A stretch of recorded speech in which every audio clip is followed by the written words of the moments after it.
Apple's WWDC kicked off yesterday on June 6th, and they announced the new iOS, iPadOS, watchOS, macOS, the new M2 processor, and 2 new Macs. I already posted a video here on the channel talking about iOS, iPadOS, and watchOS, so make sure to watch that video in case you haven't watched it yet.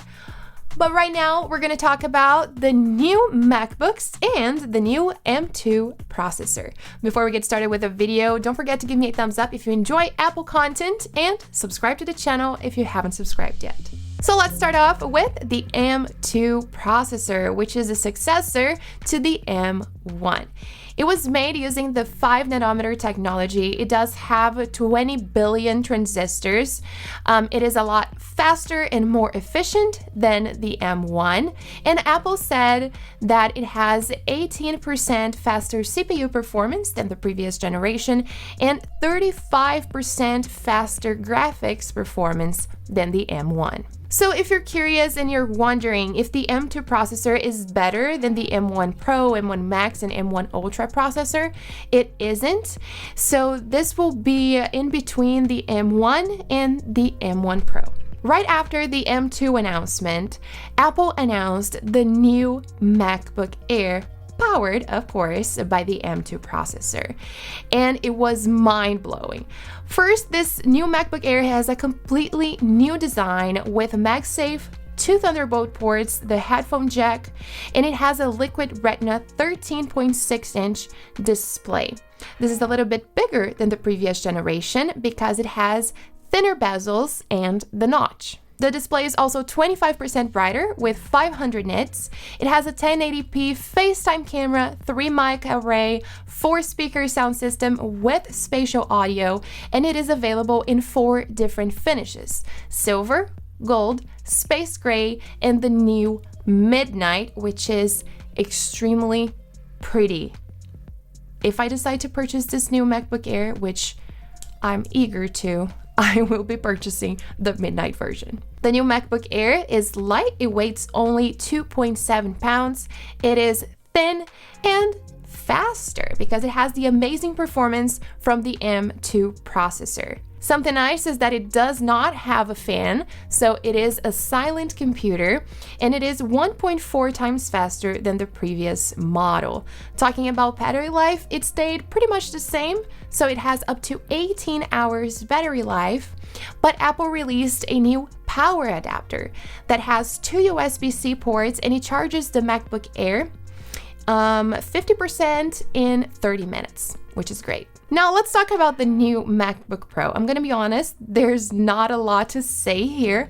It is the same 13-inch MacBook Pro, same design, thicker bezels, touch bar, but it is a little bit faster, and of course the performance is better because it is powered by the M2 processor. Also, it does have 20 hours of battery life. Talking about availability and prices, the new 13-inch MacBook Pro will be available starting next month in July, and it will start at $12.99. For the MacBook Air, it starts at $11.99. It will also be available in July, and Apple kept the M1 MacBook Air in their lineup, and it has the same price. It starts at $9.99. Right after the announcement of the new MacBooks, Apple talked about the new macOS, which is called Ventura, and not Mammoth, like rumored. First off, they showcased the Stage Manager, which is a new feature that will automatically organize your apps and windows in a single view, so the user can stay focused and switch between apps and windows depending on what the user wants to use at that particular moment. The Stage Manager can definitely improve the user experience. However, I believe that many users are probably still missing more multitasking capabilities in full screen, because currently we can only use 2 different applications or 2 different tabs on full screen mode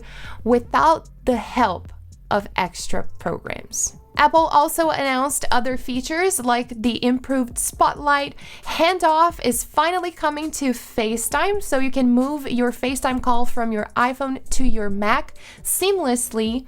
Continuity camera was also a new feature introduced, so now the users will have the ability to use their iPhone as a webcam, which is great. The only thing you need to do is bring your iPhone close to your Mac and it will automatically switch to the iPhone as the camera input. You don't need to configure anything. This new feature will work wirelessly, so you don't need to plug anything to the computer. However, you will need to purchase an accessory to hold your iPhone on the top of the display. For the Mail app, it will now have an improved search and new mailbox features, and macOS Ventura will also bring the passkeys, which will offer the users a more secure way to sign in. It is encrypted and stronger than two-factor authentication, and it will also work on non-Apple devices. Apple said that there's still a long way to go for the transition from regular passwords to passkeys because this is a completely new technology. Apple also announced advanced gaming features, and they said that Resident Evil Village is coming soon to the Mac towards the end of the year. This will be great for gamers because the M2 processor is so efficient that the game is very fluid on the new Macs. It has also great performance and quicker loading times. Freeform, which was introduced on iPad OS, is also coming to the Macs. The macOS will have a redesigned look and other features. And this is everything that you need to know about the new macOS, the new MacBooks, and the new M2 processor. If you enjoyed the video, don't forget to give me a thumbs up and subscribe to the channel if you haven't subscribed yet. Thanks for watching, and I'll see you guys next time.